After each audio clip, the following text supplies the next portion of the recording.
ओम नमः शिवाय साथियों। तो मौलिक सिद्धांत में आगे प्रश्न करते हैं। प्रश्न की अभी तो थ्योरी चली हुई है, प्रश्न उसके बाद आएंगे। तो जो शिवा गुटिका का प्रथम वर्णन है और विपाक का प्रथम वर्णन और ये जो दोनों हैं, इसका जो वर्णन मिलता है वो अष्टांग हृदय व अष्टांग संग्रह में मिलता है। तो आगे है प्रत्येक रोग के लिए एक द्रव्य पद्धति का वर्णन। जैसे यहाँ पे रोग दे रखे हैं और यहाँ पे द्रव्य है, यहाँ पे भी रोग है और यहाँ पे भी द्रव्य है। तो जैसे ज्वर है, ज्वर रोग के लिए क्या दिया जाता है? मोथा पापड़ा। प्रमेह के लिए दिया जाता है आंवला और हल्दी। वात कफज रोग में यूज करते हैं हरित की। त्रिशा में यूज होता है मिट्टी भृजित जल। बस्ती रोग के लिए दिया जाता है शिलाजीत।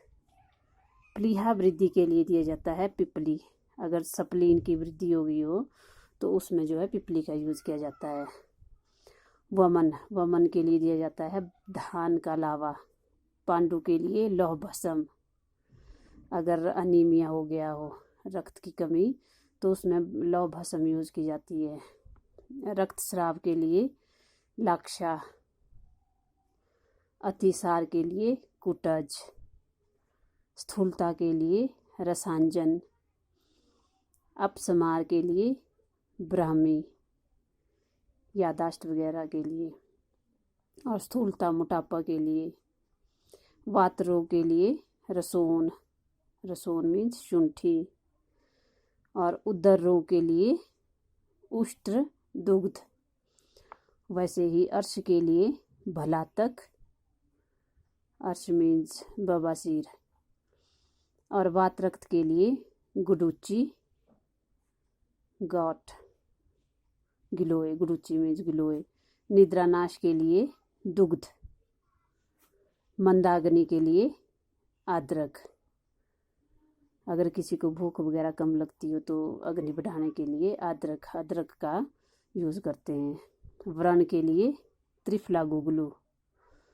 कृत्रिम विष के लिए स्वर्ण भस्म। शोष के लिए अजादुग्ध मांसरस। और गृहिणी रोग में तक्कर यूज करते हैं। तक्कर मीन्स लस्सी। उन्माद में पुराण घृत का यूज करते हैं।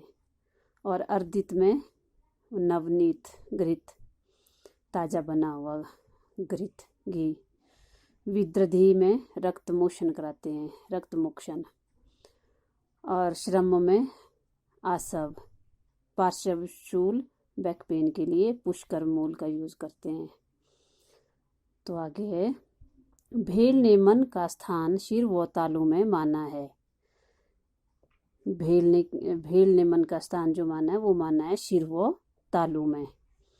भेल संहिता में तंत्र मंत्र एवं योग का वर्णन है तथा इन्होंने आलोचक पित्त के भेदों का वर्णन किया है। लघुत्रयी, जो लघुत्रयी है इसमें हमारे माधव निदान, शारंगधर संहिता और भाव प्रकाश, ये तीनों संहिताएं इसमें सम्मिलित है। एक बृहत्रयी है और एक लघुत्रयी है। तो इसको हम सिंपल कोड वर्ड में याद रख सकते हैं, जैसे कि एम माधव निदान से एम, बी से भाव प्रकाश और एस से शारंगधर संहिता। MBS।